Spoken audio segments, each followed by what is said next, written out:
कई सारे बच्चे मेरे पास 10th क्लास की किताब लेके आते हैं, बोलते हैं कि सर ये वाली किताब क्या अच्छी है। मेरे को इंस्टा पे मैसेज करते हैं, कमेंट्स में लिखते हैं कि यार ये वाली फाउंडेशन की बुक आती है फलाना ढिमका पब्लिकेशन की, क्या ये बुक अच्छी है, क्या मैं ये सॉल्व करूँ। अब देखो इसका मैं आंसर एक दूंगा कि पहली बात, कुछ भी पढ़ रहे हो ना, अगर तुम 10th में कुछ भी पढ़ रहे हो लिटरली वो अच्छा ही है, ठीक है, क्योंकि तुमसे एक्सपेक्टेड नहीं है कि तुम पढ़ो जेई का।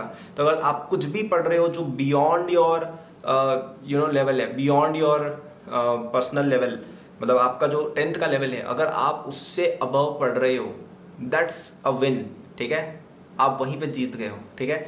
तो पहली बात तो कोई बुरा नहीं है उसमें, लेकिन क्या हम उससे बेटर किताब पढ़ सकते थे उस सेम टाइम में? आंसर है यस, ठीक है।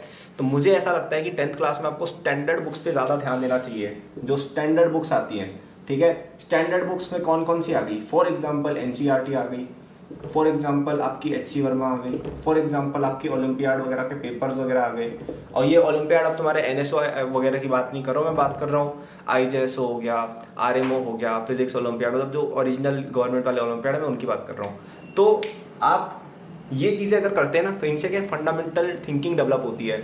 वर्सेज आप कोई किताब कर रहे, देखो बाकी किताबों में कई सारी जगहों पे जो ऐसी बुक्स होती है ना जो जेई ओरिएंटेड होती है, इवन 11th-12th में, वो बहुत ही रट्टाफिकेशन टाइप होती है कि उनमें हर एक कॉन्सेप्ट को एक क्वेश्चन, उसमें हर एक चीज़ को एक फॉर्मूला बना के पेश कर दिया जाता है। जैसे फॉर एग्जांपल आप प्रोजेक्टाइल मोशन वगैरह में जाएंगे और आपको स्टैंडर्ड बुक जैसे एचसी वर्मा सॉल्व करेंगे, तो उसमें कई सारी चीज़ें एज अ क्वेश्चन दी होती हैं कि अगर आप इंक्लाइन पर प्रोजेक्शन कर रहे हो तो क्या होगा, अगर हवा चल रही है साथ में तो क्या होगा। तो वहाँ पे एकदम बेस लेवल पर जाके सोचना होता है, कंपोनेंट्स में ब्रेक करके, लेकिन वैसे सोचना होता है।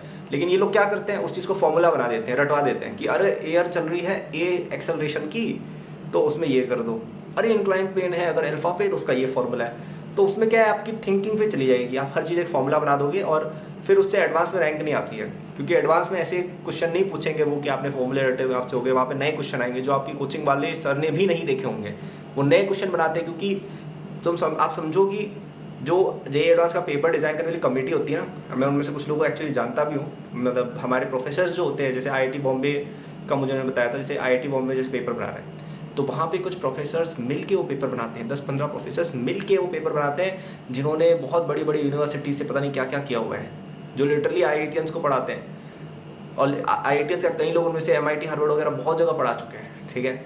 तो आप इन लोगों से डिज़ाइन एक पेपर, अच्छा, और उनको एक पेपर ही डिज़ाइन करना है पूरे साल में, तो वो बहुत सोच समझ के अच्छा क्वेश्चन ही बनाते हैं। वो ऐसे फालतू के क्वेश्चन नहीं बनाते जो आपकी कोचिंग में आते हैं, वो अच्छे क्वेश्चन बनाएंगे। तो वो तभी आप कर पाएंगे जब आपकी फंडामेंटल लेवल थिंकिंग का अच्छा है। और वो कैसे होगा? अगर आप बुक्स वगैरह सॉल्व करते हैं, अगर आप ओरिजिनली प्रूफ्स वगैरह के बारे में सोचते हैं, आप डिफिकल्ट क्वेश्चंस स्क्रैच से सॉल्व करते हैं। और ये जो बुक्स होती है ना स्टैंडर्ड बुक्स की, foundation for JEE, foundation for this that, वो क्रिएटिविटी किल कर देंगे आपकी। तो मेरे हिसाब से आपको वैसी बुक्स से दूर रह के जो ऑथेंटिक बुक्स हैं, जैसे एनसीईआरटी, भाई 11th की एनसीईआरटी पढ़ लो ना। आपको नहीं 11th की एनसीईआरटी, आप में से कितने बच्चे हो जिसको 11th पूरा आता है? बताओ कितने लोग को आता है? मैं पूछ लूँ, बताओ, ली चैटले प्रिंसिपल एक्सप्लेन करो, कितने लोग ढंग से कर लोगे? कितने लोग हैं जिनको जीओसी, रेजोनेंस, मेसोमेरिक इफेक्ट सब आता है अच्छे से? कितने लोग हैं जिनको कैलकुलस पूरा अच्छे से आता है 11th का? नहीं आता ना। हाँ, कुछ चीज़ें आती होंगी, पूरा तो नहीं आता ना आपको। मैं रो के क्वेश्चन दे दूँ काइनेमेटिक्स से, कर लोगे क्या सब लोग? नहीं। तो आप मेरे हिसाब से 11th, अगर आपका 10th हो गया, आप 11th की एनसीईआरटी पर मूव ऑन कर जाओ, या पहले 10th का ही कवर करो फिर 11th की एनसीईआरटी पे जाओ। 11th की एनसीईआरटी हो रही है, 11th की एचसी पेपर जाओ, 12th की एचसी पेपर जाओ, इरोडोफ पर जाओ, आरएमओ के क्वेश्चंस पर जाओ, ऐसी चीज़ें करो ना। ये सब क्या है कि foundation 9th class 10th class फालतू चीज़ें, इन सब में मत पढ़ो कि इस पर 10th क्लास लिखा हुआ है तो चलो बुक पढ़ लेते हैं। भाई किसी ने कहा नहीं है कि 11th की बुक आप पढ़ नहीं सकते हो, मैं पढ़ता था और इसीलिए मेरे को अच्छी रैंक मिली, ठीक है। तो आप पढ़ो आगे की किताबें, स्टैंडर्ड बुक्स पढ़ो, मेरा तो यही मानना है, ठीक है। तो और इसके अलावा आप 11th-12th की चीज़ों में भी घुस सकते हो, जैसे मेरे जेई के नोट्स हैं फ्री, उनको जाके देखो डिस्क्रिप्शन में, सेकंड लिंक उसका ही है, आपको शायद उसमें भी कुछ समझ में आए, ठीक है। फ्री रिसोर्स है, उसमें देखने में तो कुछ जान ही रहे, राइट। तो आपको कुछ चीज़ें समझ में आएंगी, तो आप चैलेंज नहीं करोगे ना अपने आपको 11th की चीज़ों के साथ, तब करोगे नहीं, ठीक है।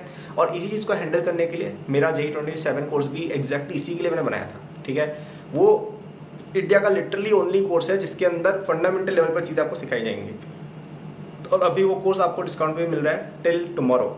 तो वो कोर्स यूजुअली 15,000 का सेल होता है, बट अभी कल तक वो आपको 5,000 में मिल रहा है। आप जाके परसों देखना, आपको कीमत उसकी वापस 15,000 मिलेगी, बट अभी इट्स एट जस्ट 5,000 रुपीज़। तो उस कोर्स में कल तक 28 अप्रैल तक you will get it for 5,000। नीचे फर्स्ट लिंक और डिस्क्रिप्शन है, उससे आप इसको ले सकते हो।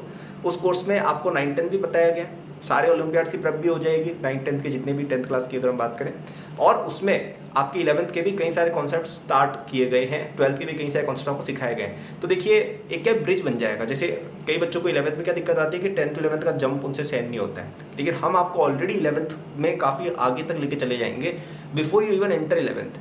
तो आप सोचिए कि 11th में आप जाएंगे, आप वो टॉपर वाले बच्चे हो गए जो हाथ रेस करके बोल रहे हैं कि अरे सर मेरे को पता है, ठीक है। तो वैसा बच्चा बनना है और अपनी क्रिएटिविटी को बेस्ट लेवल पर ले जाना है, तो वो कोर्स आप नीचे डिस्क्रिप्शन में जाके ले सकते हो। अब मैं तो खुद ये किताबें पढ़ता था टू बी ऑनेस्ट, लेकिन अब मेरे टाइम पे ऐसी चीज़ें थी नहीं। अब मैंने वो कोर्स बनाया ही इसलिए कि कंडेंस्ड होके कहीं ना कहीं एक बेटर वे में आप पढ़ पाओ, ठीक है। तो आपका टाइम भी सेव होगा, और इन किताबों को ना खुद से पढ़ना थोड़ा सा डिफिकल्ट भी है, स्पेशली जो डिफिकल्ट वाली बुक्स हैं, जैसे आप HCV की लेटर चैप्टर्स में जाओगे थोड़ी डिफिकल्ट टू अंडरस्टैंड है, तो कहीं ना कहीं वो चीज़ें आपको थोड़ी इजी सीखने को मिलेंगी। अच्छा, पूरा करिकुलम मैंने डिज़ाइन किया है और उसमें कुछ चीज़ें मैंने खुद भी कवर की है कोर्स में, तो आप जाके डिस्क्रिप्शन में उसको देख सकते हो। और ये किताबें भी करना, ऐसा नहीं है कि केवल कोर्स करना है, केवल किताबें करनी है, नहीं, आप दोनों करो। पहले कोर्स पढ़ो, उससे आपको चीज़ क्लियर होगी, फिर आप HCV पर खुद जाओ, फिर नहीं हो रहा है वापस से जाओ, ऐसे करना होता है, ठीक है। तो प्लीज़ अच्छे से अपने 10th क्लास को यूज़ करें, फाउंडेशन की किताबों में मत जाइए आप अच्छी किताबों पर, अच्छे कोर्सेज पर, अच्छे रिसोर्सेज पर जाइए, ठीक है। So that was the video, thank you for watching, good luck.